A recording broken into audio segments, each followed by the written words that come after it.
Hello, നമസ്കാരം. ഇന്ന് ലോക വനിതാ ദിനം. വനിതകൾക്ക് വേണ്ടി ശബ്ദമുയർത്തുകയും വനിതകൾക്ക് വേണ്ടി സംവാദങ്ങളും ചർച്ചകളും മാരത്തണുകളും സംഘടിപ്പിക്കുകയും ചെയ്യുന്ന ദിനം. പല ഉത്തരവാദിത്തങ്ങളും ഇന്ന് വനിതകൾ നിറവേറ്റുന്നു. പല കാര്യങ്ങളുടെയും നേതൃത്വം വനിതകൾ ഏറ്റെടുക്കുന്നു. അങ്ങനെ വനിതകൾക്ക് വേണ്ടി മാത്രം നീക്കിവെക്കുന്ന ഒരു ദിനം. ഈ ദിനത്തിനപ്പുറം വനിതകളുടെ സാധ്യതകൾ എന്താണ്? ഈ ദിനത്തിനപ്പുറം വനിതകളുടെ അവകാശങ്ങൾ എങ്ങനെയാണ്?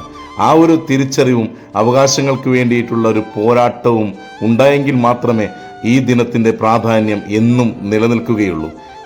ഗിവ് ടു ഗെയിൻ എന്നതാണ് ഈ വർഷത്തെ വനിതാ ദിനത്തിൻ്റെ ആപ്തവാക്യം. നേടാൻ നൽകുക എന്നുള്ളത്. എന്താണ് നൽകേണ്ടത്? നമ്മെ തന്നെ കണ്ടെത്തുവാനുള്ള ശ്രമമാണ് ആദ്യം നമ്മിൽ നിന്നും ഉണ്ടാകേണ്ടത്.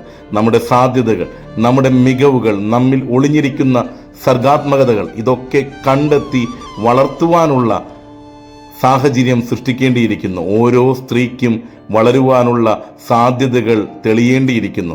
ആ സാധ്യതകളുടെ തെളിച്ചമാണ് ഓരോ വനിതകൾക്ക് മുന്നിലും നാം തുറന്നു കൊടുക്കേണ്ടത്.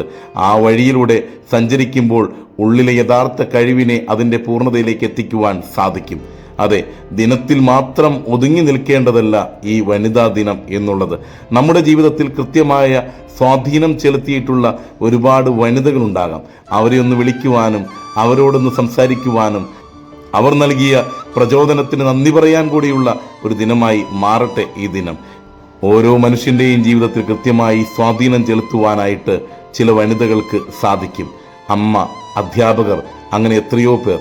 അവരോടൊപ്പം ചിലവഴിക്കുവാനും അവരെ ഒന്ന് വിളിക്കുവാനും കൂടിയുള്ള ദിനമായി മാറട്ടെ ഈ ദിനം. ദിനാചരണങ്ങൾക്കപ്പുറം തിളങ്ങി നിൽക്കട്ടെ. ദിനാചരണത്തിനപ്പുറം എന്നും നിറഞ്ഞു നിൽക്കട്ടെ ഈയൊരു ദിനം നൽകുന്ന ചിന്ത. അങ്ങനെ ചിന്ത പ്രവർത്തനങ്ങളിലേക്ക് വഴിമാറട്ടെ. ആ പ്രവർത്തനങ്ങൾ, കൂട്ടായ്മയോടെയുള്ള ആ പ്രവർത്തനങ്ങൾ വലിയ മാറ്റങ്ങളിലേക്ക് നയിക്കട്ടെ. ഈ ദിനത്തിൻ്റെ എല്ലാവിധ ആശംസകളും ഒരുപാട് സ്നേഹത്തോടെ നേരുന്നു.